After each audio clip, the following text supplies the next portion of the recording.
Will it rain today? I wonder what's the weather like in Lucy, Hanover right now. Well, have you checked it on the new Jamaica Weather app? The Jamaica Weather app was launched by the Meteorological Service of Jamaica last week, Thursday. The app is modern and very easy to use. It provides hourly local and global forecasts, plus so many more features. Download it now from the Apple and Google Play Store. Welcome to this Wednesday edition of Jamaica Magazine. I'm your host, Adrian Atkinson.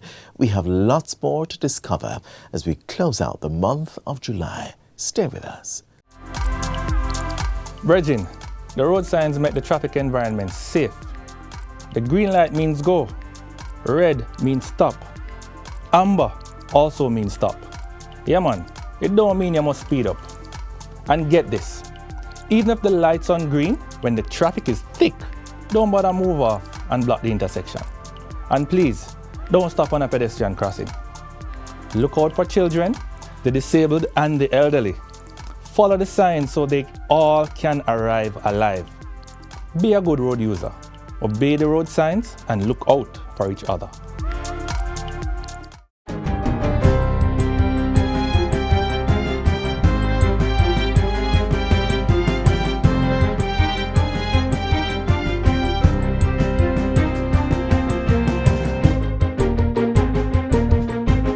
Good day, I'm Marjorie Gordon, and this is your GIS News for Wednesday, July 26, 2023. A significant milestone that will give Jamaica Customs direct access to Interpol's information systems and strengthen its border protection capabilities. That's how Commissioner of Customs Velma Ricketts-Walker is describing a memorandum of understanding signed between the Jamaica Customs Agency and the International Criminal Police Organization, National Central Bureau for Jamaica. Mrs. Ricketts-Walker adds that the ability to access Interpol's systems with information from 195 member states will allow border protection capabilities to be more real-time with faster sharing of information. Access to these systems will strengthen the Jamaica Customs Agency intelligence and risk-based targeting approach, which is crucial to preventing crimes relating to cross-border trade. This access will provide us with new tools for identifying suspect players or individuals of interest, their associates and associated entities, as well as spotting and preventing the flow of unlawful or criminal activities at Jamaica's borders. Mrs. Ricketts-Walker says efforts must be ramped up to combat the movement of illicit goods and activities. As trade increases and become even more digitized, the use of cross-border data is becoming more and more important as a part of trade facilitation process for enhancing border protection. Greater intelligence sharing, a cohesive response to threats, and strict enforcement of laws and cooperation of international partners are key to finalizing and finally overtaking and defeating domestic and transnational crime. Commissioner of Police Major General Anthony Anderson emphasized the importance of this and other MOUs. Each time we sign one of these MOUs, they're not just a piece of paper. They start to create, to remove the gaps in the security architecture. And these are the gaps that organized crime uses to traverse our systems, traverse our country, traverse our region, and even globally traverse around the world. An amendment to extend the retirement age for persons serving as the Director of Public Prosecutions, DPP, and the Auditor General was approved in Parliament yesterday. The retirement age is now 65, up from 60. The Constitution Amendment of Section 96, subsection 1 and 121, subsection 1 was approved without amendments. Justice Minister Delroy Chuck piloted the bill in the House of Representatives. As is evident, this was due mainly to the fact that the constitutionally established ceiling for the age of retirement for the Auditor General and the Director of Public Prosecutions is actually 5 years shorter in duration when compared to the upper limit set in the Pensions Public Service Act for a public officer in the civil service. Madam Speaker, the proposed amendment to the Constitution will allow for the expansion of the term of service from 60 to 65 years, thereby addressing the inconsistency that currently exists between the two pieces of legislation and, by extension, creating a more level playing field for all. The amendment also allows the Governor General, in appropriate cases, to permit an extension of the retirement age of up to 70 years. Residents and business operators in Treasure Beach, Great Bay and the surrounding communities in northwest St. Elizabeth will now experience the benefits of better water runoff from the completion of a $41 million drainage project. The 60-meter concrete system will allow for greater runoff of water from heavy rainfall to mitigate flooding. Minister of Agriculture, Fisheries and Mining, Floyd Green, welcomed the canal in his capacity as Member of Parliament for the area. The project was done by the National Works Agency in partnership with the Ministry of Economic Growth and Job Creation. This is basically the second to last phase of the Treasure Beach Drainage Improvement Program. This is the major work. So now we can rest assured that come this in the hurricane season, hopefully nothing happens, but if something were to happen, that we would have this outlet. The project included the construction of a concrete base to reinforce the walls and excavation works to remove overgrown shrubs. The work was done over a period of 6 months, and the next phase will finalize interventions to manage the overflow from the Great Pond. There is a little distance between where we want the overflow to come, right, and where it now is. We would love to have the walls done and the base done for that, but this can serve us for the time being. Jamaicans are being urged to make a will to prevent family members from fighting over what is colloquially called deadlift.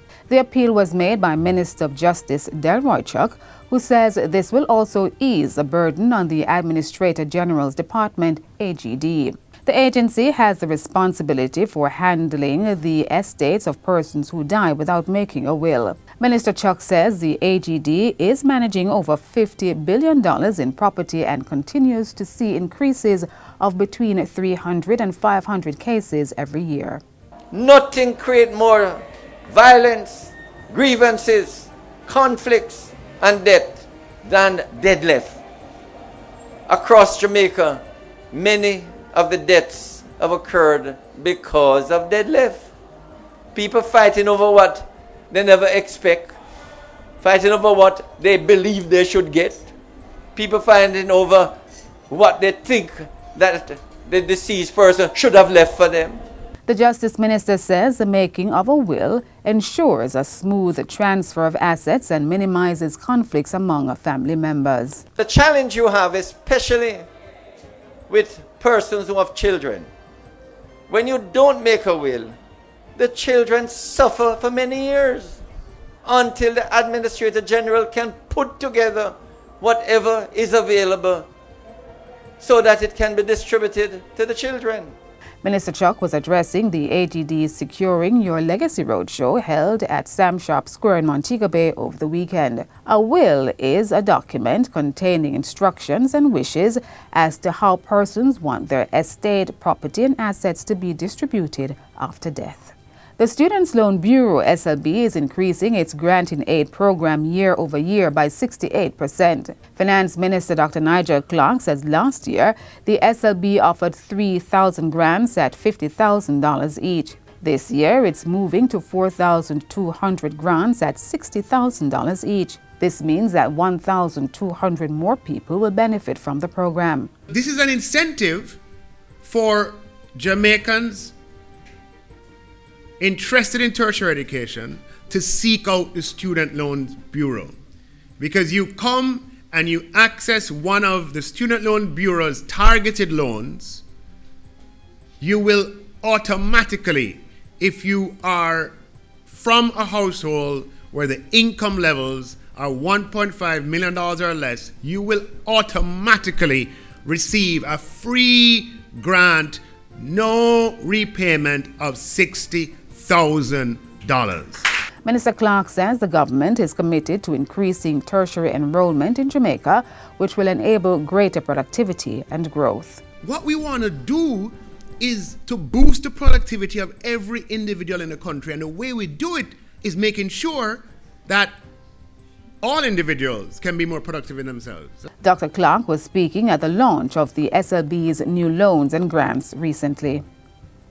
And finally, Cabinet gave approval for several contracts this week. They include garbage collection and disposal services at 617 public educational institutions island-wide. The National Solid Waste Management Authority, NSWMA, will undertake this over 3 years at a cost of over $243 million. The update came from Minister with Responsibility for Information, Robert Morgan, earlier today at the weekly post-Cabinet press briefing. There was also the award of a contract to Fast Enterprises LLC for the provision of maintenance and production support services for the GenTax Integrated Tax Administration System by Jamaica with customization and site-specific development. And this was approved by Cabinet after going through the processes to the tune of $3.5 million or approximately 560 million Jamaican dollars, excluding GCT. Another contract was awarded to KPMG Jamaica for external auditing services at the National Health Fund. It's for a period of 3 years and will cost over $90.8 million inclusive of GCT. Also, AA Laki Jamaica Limited has been contracted to supply, deliver, install and commission a 128-slice computerized tomography unit for the Kingston Public Hospital. This is at a cost of $1.6 million or a little over 250 million Jamaican dollars. And that's it for JIS News Today. I'm Marjorie Gordon. Thank you for watching.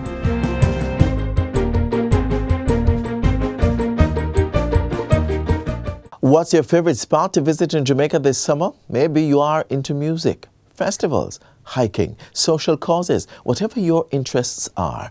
Jamaica is a melting pot with a wide range of options. There's a vibrant tourist experience that awaits the adventurous explorer, and this is why the Ministry of Tourism is pulling out all stops to safeguard Jamaica's tourism brand. Jamaica is a brand of euphoric excitement that pulsates from the roots of the island. It's the authentic zest of this vibrant experience that draws millions of visitors longing for a taste. It's why the Ministry of Tourism is exploring all possible options to ensure visitors have that safe, secure, and seamless experience.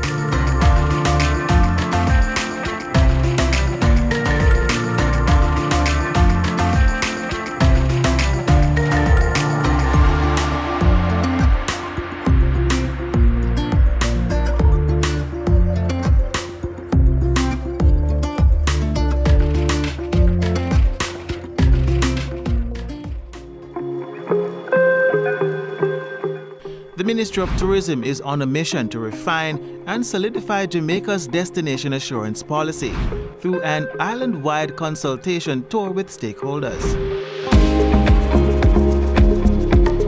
We recognize that tourism cannot happen without a whole constellation of players and partners and experiences.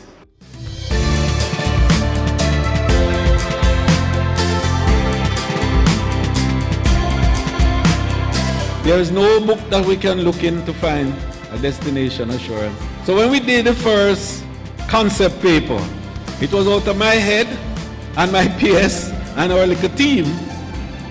And we literally gave the frame of it to our consultants. And we made afterwards a green paper. And the Cabinet of the Land approved it. And now we are looking to make a white paper that will make Jamaica the first country in the world to have a destination assurance policy. Jamaica's Destination Assurance Framework and Strategy, DAFS, is a plan that will drive a sustainable shift in the tourism industry. The document will outline a comprehensive plan to safeguard the delivery of high-quality experiences for visitors. The strategy will focus on providing standards for enterprises by ensuring more businesses are licensed. development of a quality management system for businesses operating in the tourism space, protocol for Destination Assurance Council, who monitor the destinations and monitoring the compliance of Destination Assurance stakeholders. A Destination Assurance Council is being created to lend their expertise in areas such as healthcare, security, and the environment, elements essential to the delivery of a high-quality tourism product. And therefore, what we are talking about with the Destination Assurance Councils is to set up a team of competent people who can ensure that these critical touch points, which enable a visitor to have a safe, secure, and seamless experience, is in place.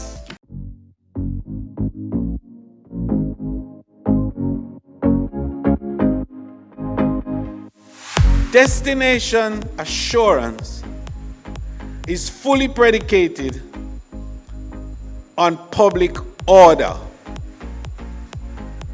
and that the Ministry of Tourism and the tourism sector stand squarely behind the Ministry of National Security to secure and ensure public order in the public spaces of Jamaica.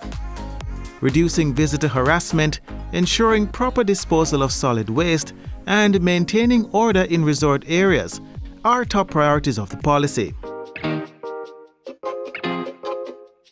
The feedback from tourism stakeholders throughout the public consultations will guide the inclusivity of the policy. Minister Bartlett will present the Destination Assurance Framework and Strategy as a white paper in Parliament for approval.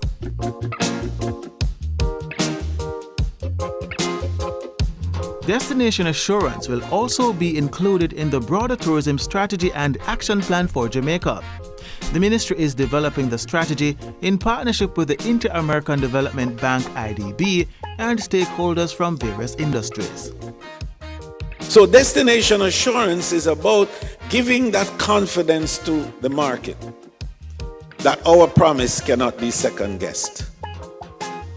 That when you come to Jamaica, you will have a safe, secure, and seamless experience.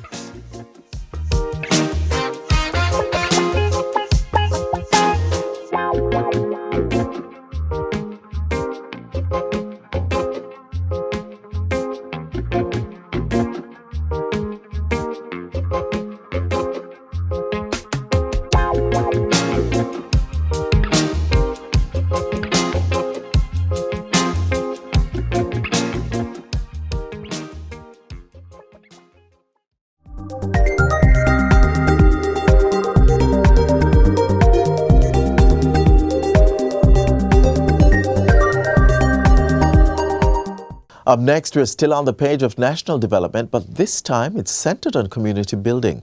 Find out how the Ministry of Local Government and Community Development is transforming the farming community of Chambers Pen in Lucy, Hanover. Water.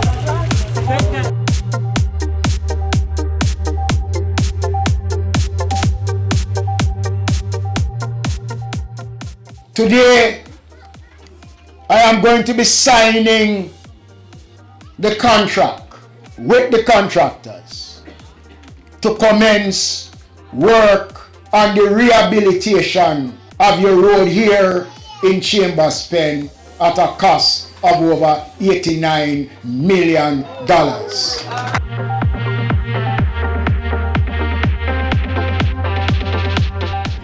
I'm going to turn on the water because when we are finished, we are going to guarantee water.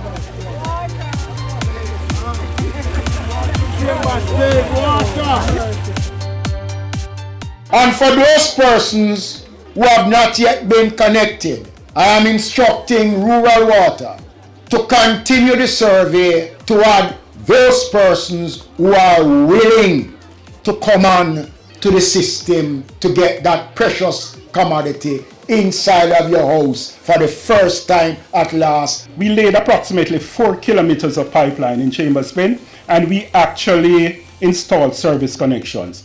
One of the safeguards to the system that we did we actually gave each household a 400-gallon tank. What this does is, if the Water Commission supply even come to Chambers Pen even 1 or 2 days a week, the tank will serve for 4 or 5 days.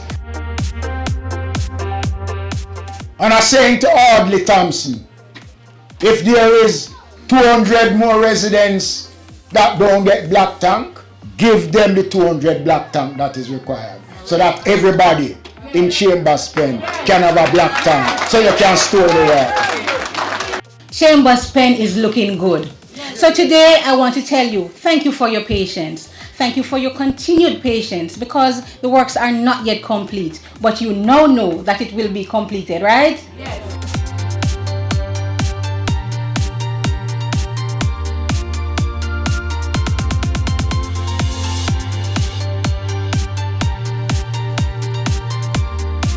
The Ministry of Education have spent over some $20 million to undertake the renovation of the school. It is not fully completed yet because we're working on the cottage, the residents, and we are going to be concluding work on the canteen and then the Ministry of Local Government, because since this is a shelter during the hurricane season, we'll be putting in some walkways so that whenever it rains, people can access from one section of the building, and we're also going to be putting in a retaining wall. So overall, it is expected that more than some $35 million will be spent overall on the upgrading of this institution. I would like to express how grateful we are for this initiative. You know, it looks like a school, it feels like a school, and we're operating more as a school. Students are feeling much more comfortable, persons are working harder. I can see greater improvement even in the attendance and the enrollment. I can say I'm proud to stand here to see the transformation of the school. The environment is well up to standard. The rural water is here, and they are going to now include the school as a part of their water harvesting program to improve the water condition of the school. We are committed to work with the principal, with the member of parliament, with the councillors and the community to ensure that there's a foundation for education. Water!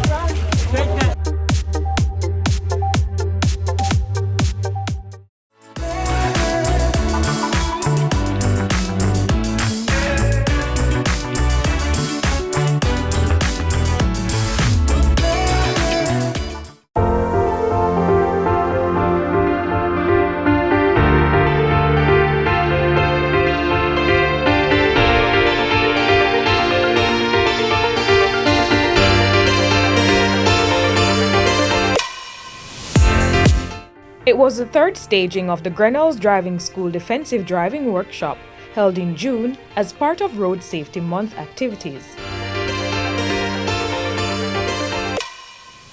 The initiative continues to be endorsed by the government as part of its reinforcement strategy to change Jamaica's road safety culture.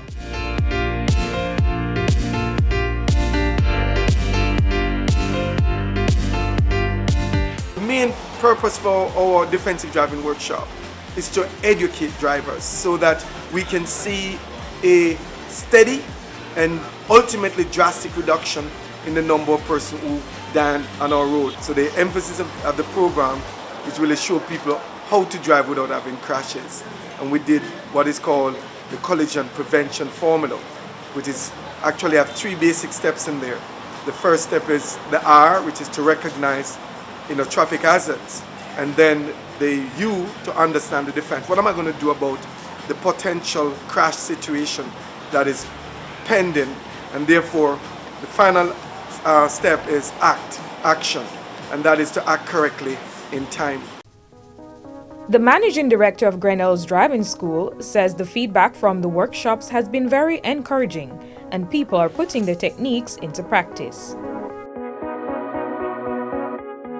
Defensive driving is a tool, it's used across the globe to reduce crashes and save lives. If we continue this, I have no doubt that before long, Jamaica will be one of the top countries in terms of the less crashes and fatalities across the globe. But we have to bind to it. The June staging of the Defensive Driving Workshop included a roadshow expo. Let us advocate for responsible driving from both private and public motorists.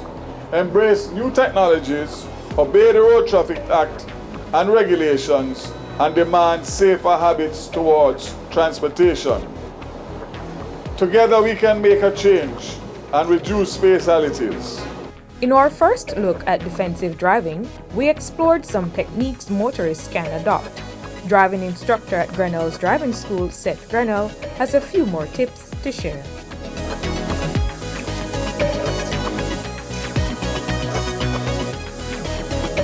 Now, if you have to change lanes, and I'll also add overtake, because sometimes to change the lane, you're on the other side of the road, right? Ask yourself, is it necessary? Sometimes it isn't. Sometimes you're going to make the next left turn, and so you have changed lanes to come back to this lane to make a left turn. So is it necessary? Also, do you have the requisite speed? You can't go out there and you're slower than the vehicle you're trying to pass. Also, ask yourself, why can't I wait? Like, why can't I wait? Once you start to do all of those lane changes, if you're not checking your mirrors properly, there are blind spots that are not going to come into play, especially if you're a right-hand side vehicle and you have to come back to the left. You know, we have a lot of bicycle and motorcyclists that, you know, they change the lanes similar to like how you change it, and you increase that chance that, you know, the propensity to be involved in a collision.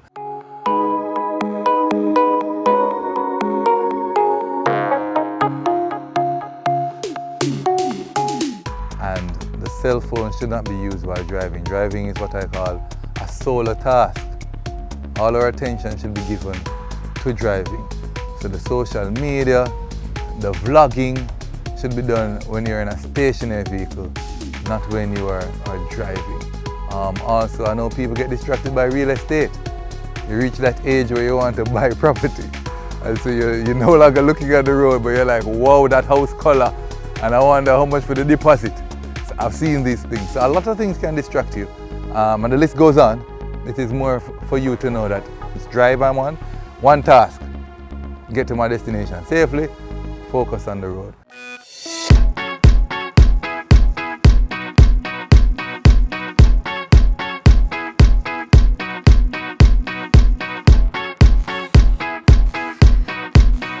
The road signage is a means to inform, educate, and to reduce the collisions.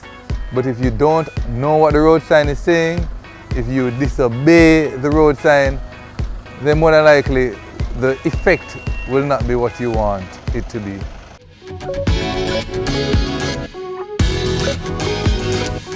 All motorists, pedestrians, private and public operators, motorcyclists, it is important for us to drive defensively. Driving defensively saves lives, and we know that lives are most important to each and every one of us. It is important also to be trained and certified as a defensive driver, for it increases the likelihood that you'll prevent collisions on our roadways.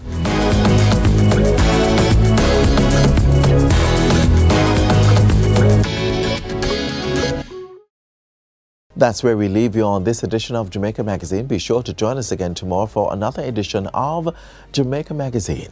Stay informed and find more content like this on our website at jis.gov.jm.